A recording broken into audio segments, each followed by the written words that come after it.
के उस पार जब हम आते हैं ना, इस पार यानी DIP-2 में, तो DIP-2 में सिग्नल से उतरते ही 2-3 कंपनियों के बाद हमारी एक कंपनी मैन्युफैक्चरिंग जो स्टर्लिंग परफ्यूम का, और सामने फ्लेक्स बोर्ड के माध्यम से नहीं, डिजिटल बोर्ड के माध्यम से सारी चीज़ें लोगों को दिखाने की व्यवस्थाएं की गई हैं यहाँ पे एक तरीके से, जो देख करके बहुत ही शानदार, बहुत ही बेहतरीन लगता है। और यहाँ पे लिखा हुआ बोर्ड पे नाम, व्यवस्थाएं, सारी चीज़ें एक तरह से, और ज़बरदस्त। यहाँ पे राउंड अबाउट के साथ राइट लेते हैं तो हमारी कंपनी का गेट, स्मॉल गेट आता है। फिर उसके बाद से आगे बढ़ते हैं तो फिर बड़ी गेट, और इसके ठीक सामने एक नई वेयर हाउस का निर्माण होता हुआ जो एक बेहतरीन नज़र आता हुआ, और ये सारी छोटी छोटी व्यवस्थाओं को जोड़ करके एक बड़ी व्यवस्था है यहाँ पे, जो हमारे स्टर्लिंग परफ्यूम का शानदार स्वरूप दिखता है।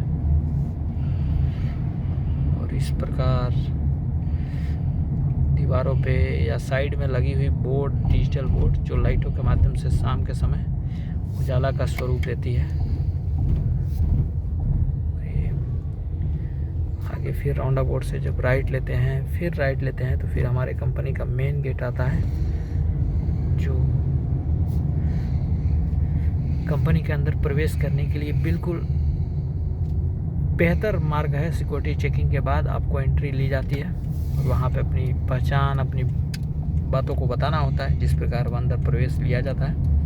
और अब हम आ गए कंपनी के ठीक सामने की तरफ। अब आगे बढ़ते हुए ये ठीक हमारे सामने जो दिख रही है बिल्डिंग कंपनी, ये भी हमारी कंपनी की है। और ये सारी चीज़ें यहाँ पे, और इस साइड में हम आ जाते हैं यहाँ पे मेन गेट में यहाँ से एंट्री होती है। जब एंट्री होने के टाइम में सीधा स्टर्लिंग परफ्यूम कॉस्मो का बोर्ड दिखता है, और इस बोर्ड के माध्यम से अब एंट्री हो जाती है।